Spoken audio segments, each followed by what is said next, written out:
Meghan Markle stunned as Britain rejects royal comeback plans. https:/u2.b/nbs4e9y6wsi si4uv8_a6hv62jmk. Meghan Markle reportedly believed Britain was finally ready to welcome her back. The headlines looked promising. The carefully timed articles seemed encouraging. The narrative appeared to be shifting. But then reality hit like a palace door slamming shut. And according to growing whispers surrounding the Sussex saga, what happened next left an entire comeback strategy hanging by a thread. Based on the transcript you provided, the story centers on claims, commentary, and opinions about public perception and family tensions rather than verified facts. There are moments in royal history when a plan collapses quietly behind closed doors. And then there are moments when the collapse happens in full view of everyone watching. This story feels much closer to the second category, because what was reportedly supposed to be a carefully managed return to relevance has instead become a public test of whether people actually want that return at all. And if the latest reactions are any indication, the answer may not have been what some expected. For years, Prince Harry and Meghan Markle built an entirely new life thousands of miles away from the institution they left behind. They spoke openly. They told their side. They launched projects, documentaries, interviews, and memoirs. Every move seemed designed to create distance from the royal machine while simultaneously preserving a connection to the royal spotlight. It was a delicate balancing act. But now, according to commentators and sources referenced throughout this discussion, that balancing act may be wobbling in ways that are becoming impossible to ignore. The most explosive element is not even the criticism itself. It is the growing suggestion that Harry and Meghan may no longer be pursuing the same destination. Because while Harry is increasingly portrayed as a man looking backward, searching for family, familiarity, and reconciliation, Meghan is portrayed as someone looking forward, focused on visibility, reinvention, and a future that exists outside royal constraints. Whether those portrayals are fair or not, they have become a major part of the conversation. And when two people are allegedly moving toward different horizons, every disagreement suddenly becomes bigger than it appears. What started as speculation about summer plans reportedly evolved into whispers of much deeper tensions, discussions about Balmoral, questions about family visits, debates over appearances, tiny details on the surface, massive implications underneath, because these were never really arguments about schedules. They were arguments about identity, about belonging, about where the next chapter of life should, and those are the kinds of disagreements that rarely disappear after a single conversation. The irony is impossible to miss. The very freedom that was celebrated during the dramatic departure from royal life is now being discussed as the source of a different kind of pressure. The promise was independence. The dream was control. The vision was a future built entirely on their own. Yet, according to many observers, that vision has collided with an uncomfortable reality. Building a brand is one thing. Replacing an institution is another. And some critics argue that the distinction has become painfully obvious. What makes the situation even more fascinating is the role of public opinion. Because public opinion is stubborn. It cannot be ordered. It cannot be scripted. It cannot be scheduled for release on a media calendar. It simply exists. And according to the discussion in this transcript, many Britons appear to have already made up their minds. Not through outrage, not through fury, but through something potentially far more difficult to overcome: indifference. The calm certainty of people who have already reached a conclusion and see no reason to revisit it. That is where the alleged comeback strategy reportedly encountered its greatest obstacle. Not a palace blockade, not a media conspiracy, not even a coordinated campaign against the Sussexes. Instead, the obstacle was something much simpler: a public that no longer seemed eager to reopen a chapter it believed had already ended. And if that perception is accurate, it creates a challenge that no amount of public relations expertise can easily solve. Yet behind all the headlines and commentary lies something more personal, something more emotional: the children. Because as discussions about family estrangement continue, questions inevitably emerge about what future generations will inherit. Not titles, not publicity, relationships, memories, shared experiences, family connections. Those are things that cannot be recreated later through carefully arranged meetings or strategic appearances. They either exist naturally or they slowly fade into possibilities that never became realities. According to the transcript, that concern has become one of the most powerful forces driving the current debate. And perhaps that is why this story refuses to disappear. Because beneath the royal intrigue and public spectacle sits a deeply human dilemma. A son reportedly worried about time running out. A family separated by years of conflict. A marriage facing questions about direction. A public watching from the sidelines. And somewhere in the middle of it all, a growing sense that decisions postponed today may become regrets tomorrow. The most intriguing part?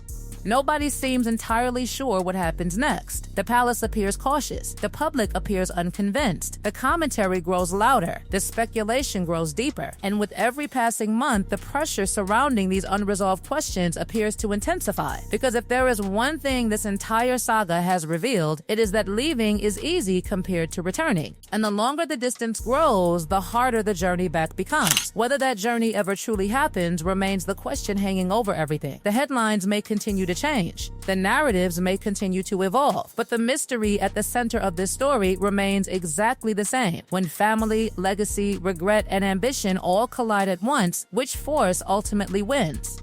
What makes this situation even more dramatic is that the clock appears to be ticking in multiple directions at the same time. According to the narrative surrounding the Sussex story, Harry is no longer simply fighting a public relations battle. He is reportedly fighting against time itself. Every year that passes makes reconciliation harder. Every missed family gathering becomes another memory that never happened. Every postponed visit creates another distance that cannot be measured in miles alone. And perhaps that is why so many observers believe something significant is happening behind the scenes, not because of official statements, not because of palace announcements, but because the tone of the conversation has changed. The confidence that once surrounded the Sussex project appears to have been replaced by questions. Difficult questions, uncomfortable questions, questions that refuse to disappear. The biggest of those questions revolves around Prince Harry himself. Because if the reports and commentary referenced throughout this discussion are even partially accurate, then Harry may be facing the most important personal crossroads of his entire adult life. For years, he appeared convinced that leaving was the solution. Leaving would bring peace. Leaving would bring freedom. Leaving would create happiness. Yet now, critics argue that many of the very problems he hoped to escape seem to have followed him across the ocean. The headlines never stopped. The controversies never ended. The scrutiny never disappeared. The only thing that changed was the scenery. And when someone begins realizing that the destination they spent years pursuing does not feel the way they imagined it would, that realization can be impossible to ignore. Meanwhile, the palace appears to be operating according to a completely different set of calculations. Royal institutions do not move quickly. They rarely react emotionally. They think in decades rather than days.